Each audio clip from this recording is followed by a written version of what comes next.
అందరికీ నమస్కారం. Welcome to Leo.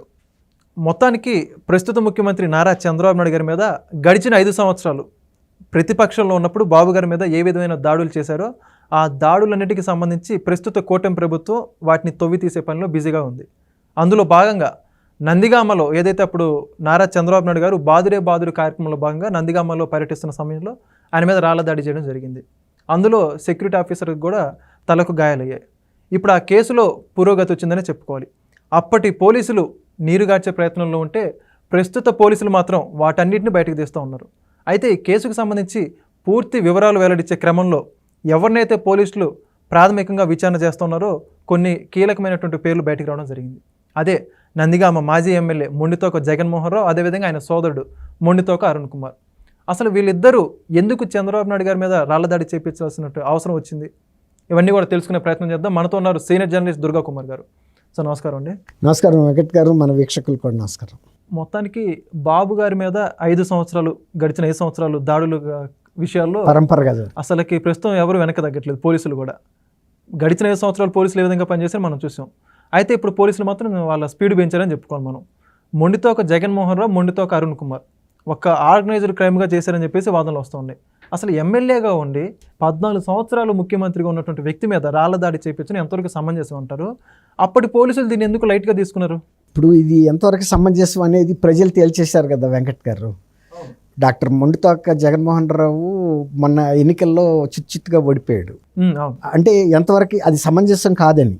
ఎందుకంటే నందిగామ లాంటి ఒక రాజకీయంగా చైతన్యం కలిగిన నియోజకవర్గంలో చంద్రబాబు నాయుడు గారి మీద దాడి జరగటం అనేది నందిగామ ప్రజలకు కూడా తలవంపులే, నందిగామ నియోజకవర్గ ప్రజలకి. అంటే ఇంకోటి అక్కడ ప్రజలు కూడా చాలా సౌమ్యంగా ఉంటారని విన్నాం, నిజమే? సౌమ్య కాదని వామపక్ష నా ఎమ్మెల్యేలు కూడా అక్కడి నుంచి గెలిచిన చరిత్ర చాలా ఉంది అక్కడ. వామపక్ష ఎమ్మెల్యేస్ తర్వాత అక్కడ గెలిచిన వాళ్ళందరూ కూడా ఒక రకమైనటువంటి ఒక ప్రతిష్ట కలిగిన వ్యక్తులే గెలిచారు ఇప్పుడు వరకు. ఇలాంటి చిల్లర రాజకీయాలు అక్కడ జరగటం అనేది నందిగామ నియోజకవర్గంలో ఫస్ట్ టైం. అందులో మీరు అన్నట్టు 14 సంవత్సరాలు ముఖ్యమంత్రిగా పనిచేసిన వ్యక్తి, తర్వాత చంద్రబాబు నాయుడు గారికి కూడా ఆ నియోజకవర్గంతో మొదటి నుంచి 82లో కూడా 83లో ఫస్ట్ టైం వసంత నాగేశ్వరరావు గారు గెలిచి హోంమంత్రి అయ్యాడు అక్కడి నుంచి. తెలుగుదేశానికి తర్వాత రమణ గారు గెలిచాడు అక్కడ. అట్లా తర్వాత ఈయన గెలిచాడు, ఉమ్మా గారు గెలిచాడు, తర్వాత ప్రభాకర్ రావు గారు గెలిచాడు, తర్వాత సౌమ్య గెలిచింది. అలాంటి ఆ తెలుగుదేశం అనేక సార్లు గెలిచిన నియోజకవర్గంలో, అంత అభిమానులు ఉన్న నియోజకవర్గంలో 14 ఏళ్ళు చంద్రబాబు నాయుడు గారు ఒక ముఖ్యమంత్రిగా చేయటం కాక అనేక మంది అభిమానులు ఉన్నారు అక్కడ ఆ పార్టీకి. అక్కడ జరగటం అనేది అందరికీ కూడా చాలా ఒక రకమైన ఇది కలిగింది. అంటే విభ్రాంతికి లోనయ్యారు, షాక్కు లోనయ్యారు. అక్కడ జరగటానికి అవకాశమే లేదు. నిజంగా అలాంటిది జరిగితే అలాంటి చేసిన వాళ్ళని కూడా ఆ నియోజకవర్గంలో క్షమించాలన్నమాట. అప్పటికప్పుడు కూడా ఎవడో ఫలానాడని తెలిస్తే కూడా ఎరగదీయగలిగినటువంటి నియోజకవర్గం అది. అయితే అది ఖచ్చితంగా ఒక పథకం ప్రకారం జరిగిందని ఆ రోజు తెలుసు. ఎందుకంటే ఒక Z+ కేటగిరీ ఉన్న వ్యక్తి మీద రాళ్ల దాడి చేశారంటే దానికి చాలా వ్యూహం ప్రకారం చేశారు, ఒక పథకం ప్రకారం చేశారనే తెలుసు. కానీ ఆ రోజున ఎక్కడ తెలుగుదేశం మీద కానీ చంద్రబాబు నాయుడు గారి మీద కానీ వ్యక్తిగతంగా దాడులు జరిగినప్పుడు పోలీసులకు ఉన్న ఆదేశం ఏంటంటే ఈ కేసులు నమోదు చేయొద్దు, పట్టించుకోవద్దు, వదిలేండి అని. అదే జగన్మోహన్ రెడ్డి గారి మీద జరిగిన పెంకు ఇసిరాడని బీసీ కుర్రాళ్ళని అందరిని అరెస్ట్ చేసి ఏ రకంగా వాళ్ళని ఎన్ని పోలీస్ స్టేషన్ల చుట్టూ తిప్పారో మనం చూసాం. అది ఆ రోజున ఒక సెక్యూరిటీ ఆఫీసర్కి కూడా గాయమైంది. తర్వాత ఈయన్ని షీల్డ్ చేయడానికి వాళ్ళు బుల్లెట్ ప్రూఫ్ ఇవి ఉంటాయి, అవి కూడా ఓపెన్ చేయాల్సిన పరిస్థితి వచ్చింది. అది ఎప్పుడు కూడా ఓపెన్ చేయరు, ఎంతో ఎమర్జెన్సీ అయితే తప్ప. అంటే ఇప్పుడు మనకు సపోజ్ కార్ యాక్సిడెంట్ అయినప్పుడు ఎయిర్ బెలూన్స్ ఎప్పుడు తెలుసుకుంటాయి అంటే ఒక గట్టి ఇంపాక్ట్ తగిలినప్పుడు ఎయిర్ బెలూన్స్ తెలుసుకుంటాయి. అట్లాగే ప్రధాన విఐపీలు Z+ కేటగిరీ వెంబటే ఉన్న సెక్యూరిటీ గార్డులు ఎప్పుడు కూడా ఆ బుల్లెట్ ఆ ప్రూఫ్ మ్యాట్ ఏదైతే ఉందో అది నార్మల్గా ఓపెన్ చేయరు, ఎక్స్ట్రాడినరీ కండిషన్స్లో ఓపెన్ చేస్తారు. పరిస్థితులు ఇంకా అట్లాంటి టైంలో వాళ్ళు ఫైర్ కూడా ఓపెన్ చేసే అవకాశం ఉంది. ఎందుకంటే Z+ కేటగిరీ ప్రొటెక్టీని కాపాడటం వాళ్ళ ప్రధాన ఆశయం. అంతే తప్ప అక్కడ వాళ్ళు ఇంకా మేనమేషాలు లెక్క పెట్టాల్సిన అవసరం లేదు. అక్కడ ఎవరు మెజిస్టీరియల్ ఆర్డర్స్ ఇవ్వాల్సిన అవసరం లేదు. వాళ్ళు సుమోటోగా ఓపెన్ చేసేయచ్చు, ఎవరు దక్కర్లేదు. అయినా వాళ్ళు చాలా సంయమనం పాటించారు. ఎందుకంటే అది తెలుగుదేశం సభ, తెలుగుదేశం ఇతర కార్యకర్తలు, ప్రజలు ఎవరికైనా తగలొచ్చు. మనం జాగ్రత్తగా కాపాడుకుందాం. అయితే తగిలితే ఆయనకు కూడా తగిలితే తగులుతాయి, దానికి వాళ్ళు బాధ్యత వహించాల్సి వస్తుంది, మీరు కరెక్ట్గా ప్రొటెక్షన్ ఇవ్వలేకపోయారని. కానీ ప్రజలు చచ్చిపోతే ఇంకా బదనాం అవుతామని వాళ్ళు చాలా సంయమనం పాటించారు. ఇప్పుడు మీరు అన్నట్టు అన్ని చంద్రబాబు నాయుడు గారి మీద కానీ, తెలుగుదేశం కార్యాలయాల మీద కానీ, లేకపోతే తెలుగుదేశం నాయకుల హత్యలు కానీ ఇప్పుడు అన్నీ కూడా రివైవ్ చేస్తున్నారు. అప్పుడున్న ఇన్వెస్టిగేషన్స్ని బయటికి తీసినప్పుడు ఇప్పుడు మీరు అన్నట్టు అక్కడ ఎమ్మెల్యే తర్వాత అరుణ్ కుమార్ గారు జగన్మోహన్ రెడ్డికి అత్యంత అంతరంగికుడు. అందుకే ఆయన అన్నయ్య ఎమ్మెల్యేగా ఉన్నా కూడా ఆయనకి మళ్ళీ ఎమ్మెల్సీగా కూడా ఇచ్చారంటే వాళ్ళ కుటుంబానికి జగన్మోహన్ రెడ్డి గారి దగ్గర ఎంత అరిచేతి మందాన కాదు, ఒక 10 అంగుళాల మందాన వాల్యూ ఉంది, పేరుంది వాళ్ళకి. అందుకని ఆయనకి మేము మీకు నమ్మిన బంట్లు, మీ అవసరమైతే మేము చంద్రబాబు నాయుడు గారి మీద అటాక్ కూడా చేశామని చూపించుకోవడానికి చేయటమే తప్ప ఆ నియోజకవర్గంలో చంద్రబాబు నాయుడు గారి మీద రాళ్ళు వేసిన తర్వాత వాళ్ళ రాజకీయ భవిష్యత్తు ఉంటుందని అయితే వాళ్ళు అనుకుని ఉండరు. అంటే ఒకటి అనుకోవచ్చు, ఇంటింటికి నువ్వే మా నమ్మకం, నువ్వే మా విశ్వాసం, నువ్వే మా దైవం, తర్వాత మేము సిద్ధమని ఇట ఒక ఫిస్ట్ పెట్టి కుస్తీకి పెట్టినట్టు వేశారు కదా బాగా. ఆ ఫ్లెక్సీలు గెలిపిస్తాయి అనుకున్నారేమో కానీ నందిగామ నియోజకవర్గ ప్రజల యొక్క మనసును వాళ్ళు అర్థం చేసుకోలేకపోయారు. ఎందుకంటే వాళ్ళు ఫస్ట్ టైం అక్కడికి వచ్చి ఈ రాజకీయాల్లోకి వచ్చారు కాబట్టి నందిగామ నియోజకవర్గ ప్రజలు ఎన్ని సంవత్సరాలుగా తెలుగుదేశం వచ్చిన దగ్గర నుంచి దాదాపుగా ఆదరిస్తానే వచ్చారు. తర్వాత ఇంకొకటి ఏంటంటే తెలుగుదేశానికి చెందిన వ్యక్తుల మీద కానీ, లేకపోతే ఏ రాజకీయ ఇప్పుడు జగన్మోహన్ రావు లాంటి వ్యక్తి మీద దాడి చేసినా కూడా వేరే పార్టీ వాళ్ళు కూడా సహించరు. ఎందుకంటే ఒక డీసెన్సీ ఉండాలి. నందిగామ నియోజకవర్గం అనేది ఒక చైతన్యం రాజకీయంగా కలిగినటువంటి నియోజకవర్గం, ఒక ప్రజలు కూడా ఒక నాగరికంగా ఉంటారనేది వాళ్ళు భావిస్తారు. కాబట్టి అది వాళ్ళు తప్పు అంచనా వేశారు.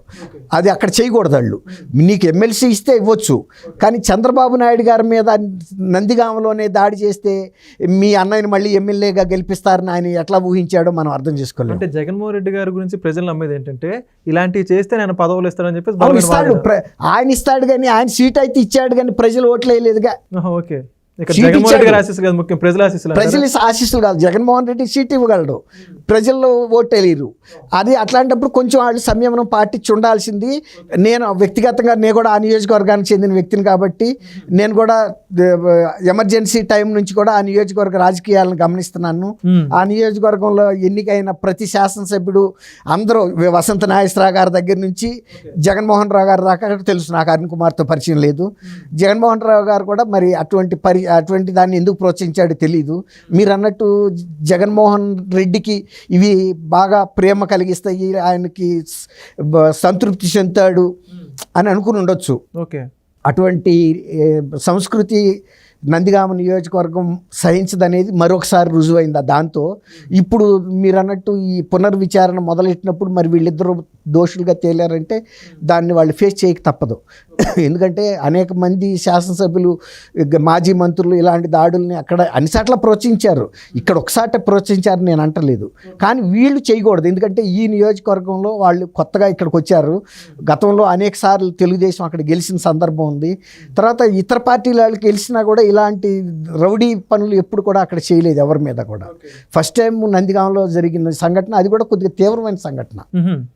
కాబట్టి ఇది కనుక ప్రజల్లోకి ఇంకా వెళ్తే వాళ్ళు ఇద్దరు అన్నదమ్ములు కూడా ఫేస్ చేయాల్సి వస్తుంది దాని కాన్సిక్వెన్సెస్. తర్వాత ప్రజలు కూడా ఇంకా వీళ్ళు వెనకాల ఉన్నారని తెలిసిన తర్వాత వీళ్ళని శాశ్వతంగా కూడా దూరంగా పెడతారు తప్ప అటువంటి వాళ్ళని మళ్ళీ ఇంకోసారి ఆ నియోజకవర్గంలో ఎన్నుకుంటారని అయితే నేను అనుకోను. ఒకవేళ కనుక ఎమ్మెల్సీగా అరుణ్ కుమార్కి మరి ఇంకొక అవకాశం, ఆయనకి ఏదైనా అవకాశం ఉంటే, ఎమ్మెల్యేలు ఇంకా ఈ 11 మంది కూడా వచ్చే శాసనసభలో ఉంటారన్న నమ్మకం జగన్మోహన్ రెడ్డి గారికి లేదు, వాళ్ళ పార్టీ నాయకులకి కార్యకర్తలకు కూడా లేదు. కాబట్టి ఏ నియోజకవర్గాల నుంచి ఎమ్మెల్సీగా పంపించగలుగుతారు? కాబట్టి అటువంటి అవకాశం కూడా ఉండదని మనం స్పష్టంగా భావించాం. సార్, ఇంకోటి ఇక్కడ అంటే వీళ్ళిద్దరి చేత జగన్మోహన్ రెడ్డి గారు చేయించారని చెప్పుకోవాలా, లేదా వీళ్ళే జగన్మోహన్ రెడ్డి మెప్పు పొందడం చేశారంటారా? జగన్మోహన్ రెడ్డి మెప్పు పొందడానికి వీళ్ళు చేయటం కన్నా జగన్మోహన్ రెడ్డి గారు కూడా చెప్తాడండి, చెయ్యండి మీ నియోజకవర్గం వస్తున్నాడు కదా ఆయనకు ఒక గుణపాఠం చెప్పి పంపమని. ఆయనే బహిరంగంగా వృత్తిమని కూడా కాల్చి చంపమని కూడా చెప్పాడు కదా చంద్రబాబు నాయుడు గారిని. మరి అప్పుడు చంద్రబాబు నాయుడు గారి ప్రభుత్వం ఆయన మీద ఏం చేయలేదు కదండి 5 సంవత్సరాలు ఉన్నప్పుడు. అంటే జగన్మోహన్ రెడ్డి గారు ప్రతిపక్ష నేత ఒక్క దాడి జరగలేదు. చంద్రబాబు నాయుడు గారు ప్రతిపక్షంలో ఉన్నప్పుడు 5 సంవత్సరాలు ఎన్నో దాడులు జరిగాయి. ఇప్పుడు అట్లా అనుకుంటే మీరు అంతకుముందు 2014-19 మధ్యలో కూడా మరి ఆయన ఇది చేశాడు కదా పాదయాత్ర చేసినప్పుడు కూడా ఎవరు ఏం చేయలేదు.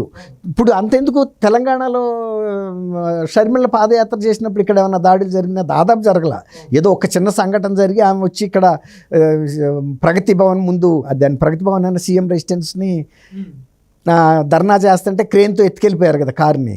ఇక్కడ కూడా చేయలేదండి. ఇప్పుడు గతంలో రాజశేఖర్ రెడ్డి గారు చంద్రబాబు నాయుడు గారి టైంలో కూడా పాదయాత్ర చేశాడు. ఎక్కడ కూడా చిన్న హిండ్రన్స్ కూడా జరగల. ఆయనకు అనారోగ్యం వచ్చి రాజమండ్రిలో కొంత 2-3 రోజులు గ్యాప్ తీసుకున్నాడు తప్ప ఎక్కడ దాడులు చేసి ఆపిన సందర్భం లేనే లేదు పోలీసు దౌర్జన్యాలతో. కానీ అంతేందుకు యువగళానికి లోకేష్ బాబు గారిని కూడా రకరకాల ఇబ్బందులు పెట్టారు. అమరావతి రైతులు కూడా పెట్టారు. అసలు అమరావతి రైతుల మీద ఎవరన్నా ప్రభుత్వం ఇట్లాంటి దమనకాండ చేస్తా అండి? రైతుల మీద, మహిళల మీద చరిత్ర లేదు కదా. అదే అన్న, రైతుల మీద అండి మనం చేసేది. పోలీసులు ప్రయోగించి మహిళలు కూడా కొట్టారు, లాఠీలు కూడా ఇరిగిపోయినాయి, వాళ్ళని జాకెట్లు చింపారు, బూతులు తిట్టారు, గృహిణుల్ని. వాళ్ళు ఏమన్నా వేరే ఉద్యమకారులు కాదు, ఏమి కాదు. వాళ్ళు భూములు ఇచ్చాము దానికి న్యాయం చేయమని అడిగినారు. పెయిడ్ ఆర్టిస్టులను కూడా తిట్టారు. వాళ్ళ ఇష్టం అండి, వాళ్ళ నోటికి ఏమి అద్దు ఆపు లేదు. ఖచ్చితంగా చూద్దాం సార్. యొక్క కేసులకు సంబంధించి కూడా మరి ఇప్పుడే బయటకు కూడా తీశారు కాబట్టి ఇంకా దీంట్లో ప్రధానంగా ఎవరెవరు ఉన్నారో వాళ్ళందరి పేర్లు కూడా బయటకు వచ్చే అవకాశం ఉంది. చూద్దాం రానున్న రోజులు ఏం జరుగుతుందో. థ్యాంక్ యూ వెంకట్ గారు, మన వీక్షకులు కూడా.